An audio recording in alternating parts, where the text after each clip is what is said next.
Hello students, हम लोग प्रश्नावली 9.6 पे हैं और यहाँ कह रहा है कि 13 से 15 तक के प्रश्नों में प्रत्येक अवकल समीकरण के लिए दिए हुए प्रतिबंध को संतुष्ट करने वाला विशिष्ट हल ज्ञात कीजिए। देखिए 13 नंबर पे यहाँ क्वेश्चन क्या दिया हुआ है, D Y by D X plus 2 tan x equal to में साइन एक्स। ये आपका एक यहाँ पर अवकल समीकरण दिया हुआ है, इसका हमें विशिष्ट हल निकालना है इस प्रतिबंध के अधीन।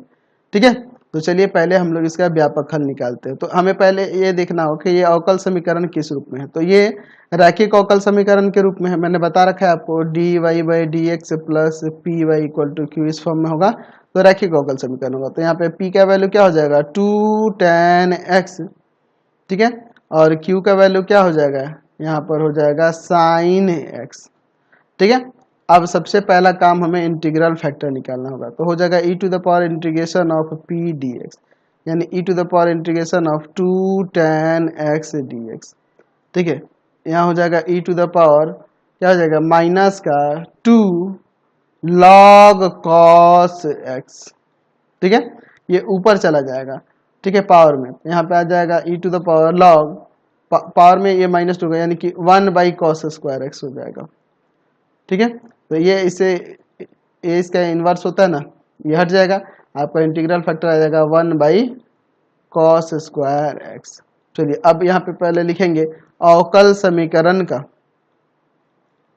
अवकल समीकरण का अवकल समीकरण का व्यापक हल क्या हो जाएगा यहाँ से। तो चलिए यहाँ पर देखते हैं अवकल समीकरण का व्यापक हल क्या हो जाएगा, y इंटू में इंटीग्रल फैक्टर इक्वल टू में इंटीग्रेशन ऑफ q इंटू में इंटीग्रल फैक्टर dx और प्लस में c।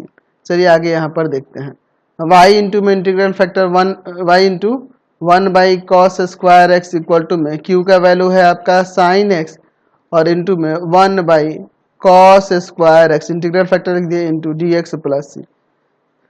चलिए यहाँ पे इंटीग्रेशन करने के लिए हम लोग पुट करते हैं इसमें cos x की जगह पर t, इसे डिफ्रेंशिएट करेंगे विथ रेस्पेक्ट टू x। तो cos का डिफ्रेंशिएशन माइनस का sin x इक्वल टू में dt बाई डी एक्स, यानी कि यहाँ से आ जाएगा sin x dx equal to में माइनस का dt। ठीक है, तो y बाई cos² x इसको ऐसे ही रखते हैं।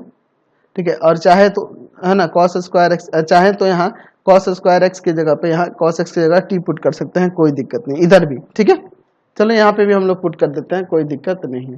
तो t² हो जाएगा यहाँ इक्वल टू में यहाँ देखो sin x dx माइनस का dt हो जाएगा और 1/cos² x है तो 1/t² हो जाएगा। ठीक है, और plus c y/t² equal to में देखो क्या हो जाएगा, इसका माइनस का 1/t होगा और ये माइनस है तो यहाँ प्लस आ जाएगा 1/t और प्लस में c। चलिए अब देखो ये t² इधर जाके मल्टीप्लाई होगा तो y इक्वल टू में हो जाएगा t प्लस में c/t²। अब t का वैल्यू यहाँ पे cos x रख देते हैं तो y इक्वल टू में आ जाएगा यहाँ पर क्या cos x प्लस में यहाँ पर क्या है c cos² x। ठीक है, ये हमारा आया। अब देखो एक्चुअल में हमें क्या करना था, हमें यहाँ पे इसका विशिष्ट हल निकालना है। तो व्यापक हल तो ये आ गया, हमें विशिष्ट हल निकालना है किस पर, तो यहाँ कह रहा है कि y इक्वल टू 0 यदि x इक्वल टू π/3। चलिए तो अब इस पे हम लोग देखते हैं y इक्वल टू 0 यदि x इक्वल टू π/3।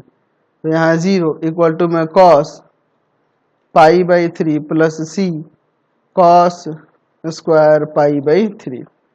चलिए देखिए 0 इक्वल टू में cos π/3 का वैल्यू कितना होता है, तो cos π/3 आपका हो जाएगा 1/2। ठीक है, प्लस c यहाँ पर हो जाएगा क्या आ जाएगा 1/2² है तो स्क्वायर लग जाएगा। चलिए देखिए आगे सॉल्व करते हैं, इसको इधर लाएंगे माइनस का 1/2 और इधर हो जाएगा c/4, यही ना हो जाएगा, ये लाते इधर तो ये हो जाएगा, ये आके मल्टीप्लाई करके यहाँ हो जाएगा c इक्वल टू में -2।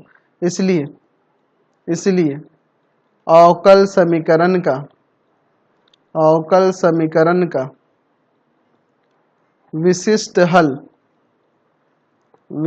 हल क्या हो जाएगा, y इक्वल टू में cos x प्लस c के जगह पे माइनस का 2 हो जाएगा कॉस स्क्वायर एक्स, यानी कि आ जाएगा y इक्वल टू में cos x minus 2 cos square x. समझ गए? चलते अब नेक्स्ट क्वेश्चन पे। फिर नेक्स्ट